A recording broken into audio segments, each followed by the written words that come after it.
Hi friends, मैं परविंदर खारी। Friends, आज की हमारी गेम जिनकी वीडियो रिकमेंडेशन है उनकी आईडी है फाइटिंग वैरायटीज़।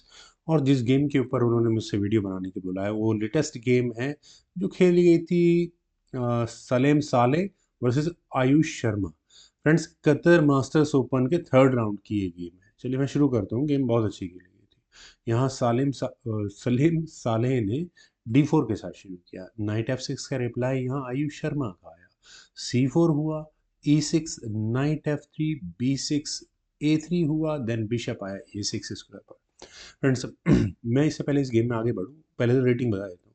आयुष शर्मा की रेटिंग है 2466, वहीं सलेम सालेह की रेटिंग है 2622। देखिए यहाँ पहले ठीक है, कोई स्ट्रेटजी रही होगी उनको दिमाग में। आयुष ने यानी ब्लैक ने यहाँ पॉन पर अटैक बनाया। मेरे ख्याल से मैं मुझे ज़्यादा ऑब्जेक्शन किस चीज़ का है। देखिए, इस पॉन पर कोई अटैक बनेगा नहीं। ई पॉन आगे नेचुरली पुश होगा। क्वीन से आप इसका डिफेंस कर सकते हो। सलेम ने यहाँ अपने क्वीन को C2 स्क्वायर पर ले जाकर पॉन पर डिफेंस कर लिया। आप कुछ सोचकर ही इस ब्लैक बिशप को डार्क सॉरी ब्लैक ने अपने बिशप को बाहर निकालना होगा, लाइट स्क्वायर बिशप को। लेकिन इसको वापस ले जाने की अब क्या ज़रूरत है? यानी कि आपकी स्ट्रेटजी में थोड़ा सा फ्लॉ है। क्वीन के मूवमेंट के बाद आपने अपने मुझे शायद हो सकता है कि गड़बड़ लगे, लेकिन रिपीटेड मूव्स इवन ओपनिंग में एक ही पीस को 2 या 3 बार टच करते हैं तो वो नुकसान देता है, होता है अक्सर गेम में। नाइट आया C3 स्क्वायर पर, देन हुआ C5। अब क्या करें? ई पॉन आगे पुश E4 स्क्वायर पर पहुंचा दिया। ये भी सही है।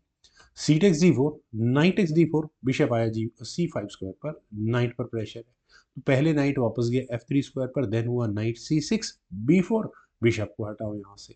लेकिन इससे पहले बिशप हटे, यहाँ पर किया गया नाइट D4 और यहाँ क्वीन पर अटैक बनाया। मतलब स्ट्रेटजी क्या रही कि आप नाइट एक्सचेंज के लिए थोड़ा फोर्स करो और बिशप को ऐसे स्क्वायर पर लाने की कोशिश की जाए जो ज़्यादा अच्छा हो।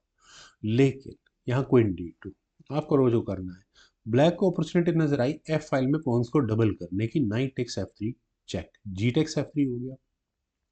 देखिए इस सब प्रोसेस में हुआ, खैर ब्लैक ने अपने बिशप को वापस E7 स्क्वायर पर ले लिया। इस सब प्रोसेस में किसको फायदा है, किसको नुकसान है? मेरे हिसाब से जी फाइल अगर ओपन हो रही है तो खतरनाक है, क्योंकि आप वाइट ने अपने रुक को G1 स्क्वायर पर लिया और ब्लैक ने वैसे कैसल किया। अब ये मूव डेंजरस हो जाता है। अब भूमिका बंधनी शुरू होगी। क्या होगा? देखिए, बिशप बिल्कुल सही स्क्वायर पर अगले मूव में आने के लिए तैयार है। मतलब प्रॉब्लम्स का पिटारा यहाँ खुल चुका है। बिशप G2, A5, B5, यहाँ तक ठीक है। पॉन आगे एक्सचेंज करना नहीं है, क्योंकि अब वाइट कम से कम बिल्कुल अगर कैसल करना है तो उसे लॉन्ग साइड कैसल ही करना होगा।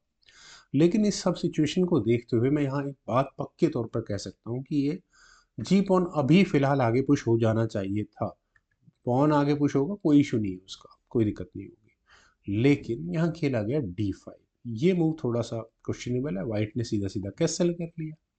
कैसल करने के बाद अगर आप लेते हैं कुछ मटेरियल तो कोई दिक्कत खास है नहीं। वैसे क्वीन आई C7 स्क्वायर पर, देन हुआ ई टेक्स D5। फ्रेंड्स, यहाँ तक इस गेम में कोई प्रॉब्लम नहीं है। ई टेक्स D5 में क्या करना चाहिए? बेस्ट ऑप्शन जो क्लियर कट है, इसमें कोई दुराई नहीं है, रुक D8 होना चाहिए। इसमें कोई प्रॉब्लम नहीं। देखिए पॉन हो चुका है पिन, आपको कहीं कोई दिक्कत नहीं होगी। आप आराम से अपने मटेरियल को वापस ले सकते हैं। यही तरीका है गेम को बिल्कुल सही रखने का। पहले क्वीन हटेगी, चाहे कहीं भी हट जाए, देखिए क्योंकि मुझे तो यही मूव नज़र आ रहा है। उसके बाद आपका जी पॉन आगे पुश हो जाएगा। That would be it. लेकिन फ्रॉम हेयर यहाँ खेला गया ई टेक्स D5 और यही मूव इस गेम का सबसे बड़ा ब्लंडर बना। ब्लंडर क्यों बना? यहाँ खेला गया नाइट टेक्स D5। और फ्रेंड्स, बिशप रुक की बैटरी आप देख सकते हैं और बिशप रुक का कॉम्बिनेशन आप देख सकते हैं कितना खतरनाक होने वाला है यहाँ इस पॉइंट पर। अगर आप नाइट से नाइट तो ले नहीं सकते, अदरवाइज आपको यहाँ चेकमेटिंग थ्रेट ही नजर आ गई होगी सीधा सीधा। तो बिशप टेक्स D5 करना पड़ा। और बिशप टेक्स D5 देखिए, ये लालच ही है। यहाँ आयुष के दिमाग में क्या, ये तो बिल्कुल है, पिन है तो आप ले नहीं सकते अब इसको, बिशप को। लेकिन यहाँ किया जा सकता है rook takes G7 check.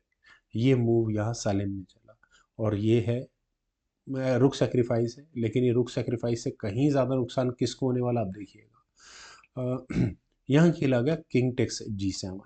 Queen से चेक आई। चेक आने के बाद किंग को हटाना पड़ा और अब अगर आप देखें तो ये नाइट फिलहाल पिन है। तो नाइट का आप कुछ नहीं कर, in fact removing the defender theory simple. यहाँ आप इस बिशप को ठीक है, पॉन पर रखा हुआ है, पॉन पिन है, कोई इशू नहीं है, लेकिन नाइट का जो डिफेंस है इस पर, नाइट आपने पिन कर दिया है। Bishop takes F6 check, bishop takes F6, queen takes F6 check, king को G8 स्क्वायर पर जाना पड़ा, उसके बाद हुआ रुक टेक्स D5। और ज़रा मटेरियल काउंट करते हैं, 1 2 3 और 1 2 3 बिशप यहाँ पर है। पॉन्स की बात करें, 4 पॉन्स ब्लैक के पास, 1 2 3 4 5 6, 2 पॉन्स एक्स्ट्रा यहाँ वाइट के पास है। लेकिन नुकसान क्या है? नुकसान सबसे बड़ा है, अगले मूव में आपको ये जो चेकमेटिंग थ्रेट है नज़र आ रही है। आयुष ने अपने रुक को E8 स्क्वायर पर रखा और पोटेंशियल चांसेस खोल कर रखे कि वो जब भी मौका लगेगा चेक देकर बिशप को ले सकते हैं, लेकिन अब हो चुकी है देर।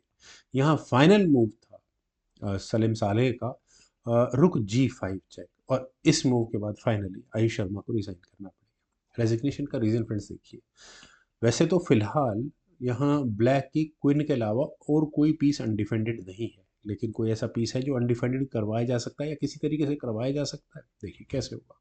इस चेक से बचने के लिए किंग को जाना ही पड़ेगा F8 स्क्वायर पर।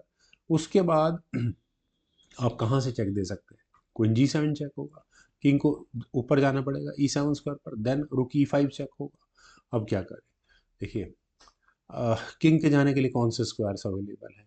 मुझे लगता नहीं D7 स्क्वायर को बिल्कुल भी ऑप्ट किया जा सकता है, क्योंकि आपको फिर कोइन से भयानक चेक और फिर रुक भी लेने की बात नज़र आ गई होगी। तो किंग को जाना पड़ेगा D8 स्क्वायर पर। और फ्रेंड्स, अब अनडिफेंडेड पीस कौन सा है? हालांकि इमीजिएटली कुछ नहीं बनता उसमें। अनडिफेंडेड पीस आपको रुक नज़र आ गया होगा। अगर आप यहाँ मेटेरियल एक्सचेंज करके चेक देकर चाहें तो उस रुक को ले सकते हैं, बिशप वाइट के पास पूरा एक्स्ट्रा हो जाएगा, लेकिन क्वीन F6 चेक कर सकते हो। अब किंग अगर आप C8 स्क्वायर पर लेकर जाते हो तो आपको एक रुक गंवाना पड़ेगा, सीधा सीधा। फिर मेटेरियल एक्सचेंज करते चलो और गेम को जीतते चलो। खैर, रुक E7 कर लो, लेकिन उसके बाद होगा क्वीन H8 चेक, और इस चेक देने के बाद आपको यहाँ ये रुक मिलता हुआ नज़र आता है। किंग को D7 स्क्वायर पर ही जाना होगा। और मुझे बिशप की चेक भी नज़र आ रही है, लेकिन उससे पहले रुक से चेक दे दो, किंग हटेगा, फिर क्या करें? मैं तो ज़्यादा बेटर क्वीन टेक्स एट को ही मानता हूँ, लेकिन बिशप का इंट्रोडक्शन भी होता है चेक देने के साथ। मतलब होपलेस कंडीशन हो जाएगी, बिल्कुल सही रेजिग्नेशन है।